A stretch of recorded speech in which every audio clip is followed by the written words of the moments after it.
Senator Deb Fischer is here. She's a senior member of the Senate Armed Services Committee. And Senator, thank you. As a member of the Armed Services Committee, you have access to a lot of information, a lot of things that have fed your view of Putin at this point. I know you had been pushing for stronger sanctions, but now that we are here, do you think we are moving the right way with our allies? Well, I think the president really moved too slowly. The sanctions weren't tough enough at the beginning. As you said, we had information on this, public information, and also in our classified briefings on the tremendous buildup we saw from Russia. This was not a surprise in any way that Russia was going to move into Ukraine. In fact, there was information out there that was very, very detailed about it. So those sanctions should have been ready to go, and they should have happened before the invasion started. If you're going to deter somebody, you need to show that you mean business on it. And to wait until after the tanks started rolling in was too late. What I will say is what we're doing right now, obviously we can't change what happened to this point. What do you think of how we are working with our allies in Europe at this point? What do you think of the sanctions? And what are your expected next steps? Yeah, you know, some of it's been good in working with allies, and I give the administration credit for that. But I think there's a lot of uncertainty out there, and we see that in the administration's response to the Poles when they offered their fighter jets. President Zelensky, in talking to members of Congress this last weekend in a phone conversation, he stressed that he needed fighter jets. He needed that. He needed more Javelins, Stingers, things like that. And then we heard the Secretary of State basically saying, well, you know, if the Poles want to do it. But then when it came right down to it and the Poles offered those fighter jets, we have a mixed signal from the administration saying, no, we can't do it. You know, the logistics involved. I think it's extremely important that we have a clear direction to our allies in order to work with them.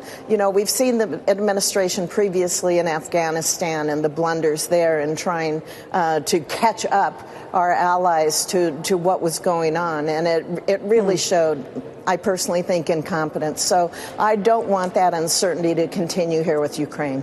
You know, I'd like to see areas where we are moving united forward to deal with a threat that comes from outside this country. And I don't need to explain to you with Stratcom in your backyard how concerning the prospect of a war with another country that has nuclear weapons might be, particularly if we're not sure that Putin is a rational character at this point. What do we do to make sure that we are as strong as possible dealing with him, trying to make sure he has nowhere to go, but also trying to tread lightly enough that we don't inadvertently kick off a third world war? You know, I think you put that very well. It's a fine line here, and we have to balance it. We had a briefing, a posture briefing from Admiral Richard, who's combatant commander of Stratcom. We had that earlier this week in the Armed Services Committee, and then a classified briefing. And I believe he was very, very upfront in the open hearing as well on the importance of deterrence. So I think when we can show that we are firmly supportive of our nuclear triad, the deterrent system that we have, and we're going to continue with modernization of that, that sends a clear message.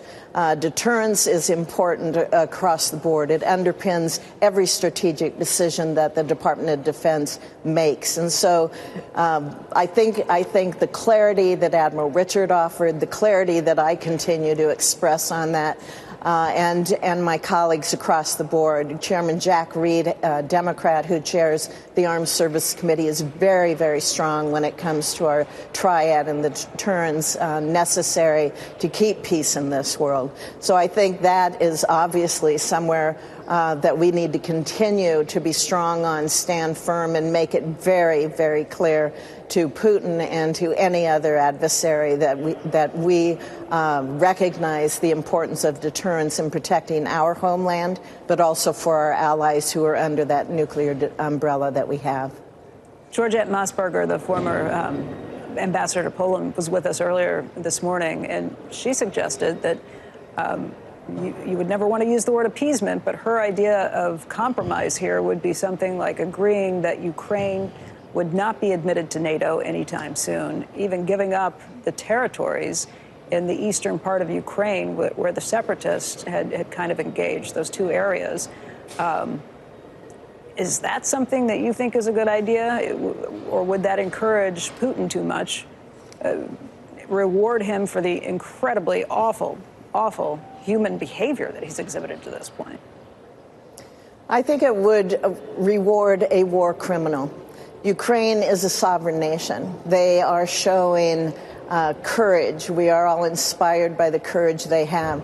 And if we can continue and step up the reinforcement of those defensive materials that they need and that they've requested, they will be able to have defense of their nation. They've shown that they are very, very capable.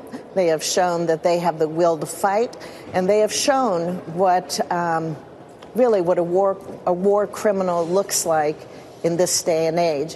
When you have Putin bombing a maternity hospital, killing children, indiscriminately bombing in civilian areas, he will be made to answer for that.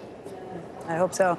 The consumer price index comes out in just a few minutes. Inflation has been running rampant in this country, and I know the Midwest has seen some of the highest numbers in the country. What are you feeling from your constituents? What can we do to help?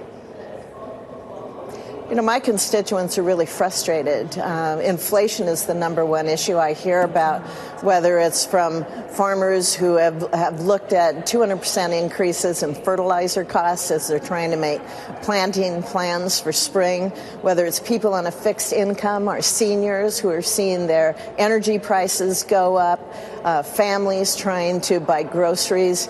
I was visiting a small town coffee shop just this last week, and the heating bill for that, the electric bill for that small town coffee shop, it was $40-some last month. It's over $300 this month. It hits small businesses. It hits every segment of our economy. I have some businesses feel that we are above that 7.9%, and as you said, that's higher in the Midwest, and it's closer to 11%. So I'm anxious to see what the percentage is going to be here later today. Senator, you mentioned the mixed signals about the MiGs from Poland going through Germany and maybe to Ukraine. Did you say whether you thought that should have been okayed by the administration or not? Every new detail we hear about some of the war crimes, there are people that say, when is enough to where we could have done something with that stalled convoy. We could have taken, there's a lot of things that we could do, but anything that we decide to do, you risk escalating this to a place where we don't want to go. So were you saying we should allow the MiGs, we should arm the Ukrainians with fighter jets right now? We should allow that? You know, the Poles have offered it, and the administration, the first signal to come out was that they would allow it. Right. And what do you I think that there's logistics there. I think that they should be allowed to go in. Why they still can be delivered to the Ukrainians. These avenues of transporting defensive weapons, fighters, possibly, you know, those areas are going to close. It's just a question of time if the Ukrainians do not receive the defensive equipment that they need. Sure, there's logistics involved, and I would imagine that the administration had thought through that. I would hope that they thought through that on what would be involved. If we're going to backfill, for example, the Poles for the 29 jets that they offered to send into Ukraine.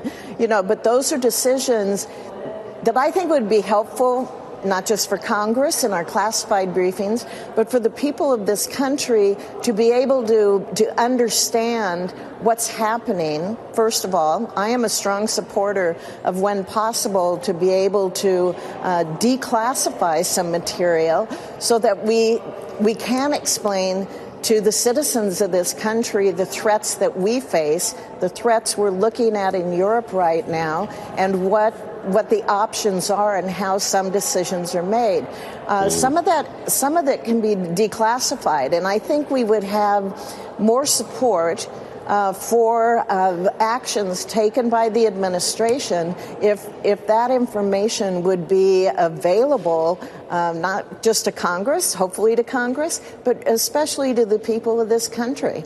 They have a right to know when we are involved, possibly with Article 5 and future actions. People of this country have a right to know where we're going to head. Senator Fischer, I want to thank you for your time today. You bet. Thank you.